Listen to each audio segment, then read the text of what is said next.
Cinema താരങ്ങളുടെ celebrity cricket league വൻ വിജയം നേടിയതിന് പിറകെയാണ് സംവിധായകരും രംഗത്തെത്തിയത്.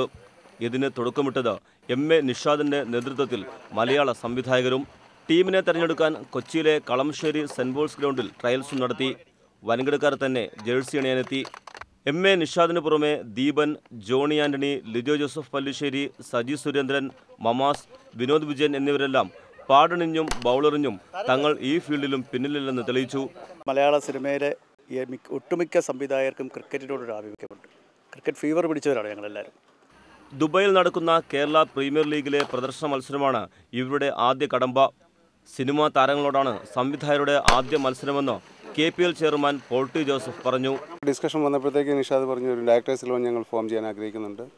അപ്പം അത് നമുക്ക് ദുബായിൽ വെച്ചിട്ട് അതിൻ്റെ ഇനാഗുറേഷൻ പോലെ ഒരു മാച്ച് നടത്തണമെന്ന്. അപ്പോഴാണ് നമ്മൾ സജസ്റ്റ് ചെയ്ത് ഡിസ്കഷനിൽ കൂടി ഒരു ആർട്ടിസ്റ്റ് 11ഉം ഒരു ഡയറക്ടേഴ്സ് 11ഉമായിട്ടുള്ളൊരു മത്സരം ദുബായിൽ വെച്ച് നടത്താനായിട്ട് KPLനോടനുബന്ധിച്ച് അതിൻ്റെ ഫൈനലിനോടനുബന്ധിച്ച് നടത്താനായിട്ട് നമ്മൾ തീരുമാനമെടുത്തത്. സംവിധായകൻ ജോഷിയാണ് ടീമിന്റെ ഉദ്ഘാടനം നിർവഹിച്ചത്.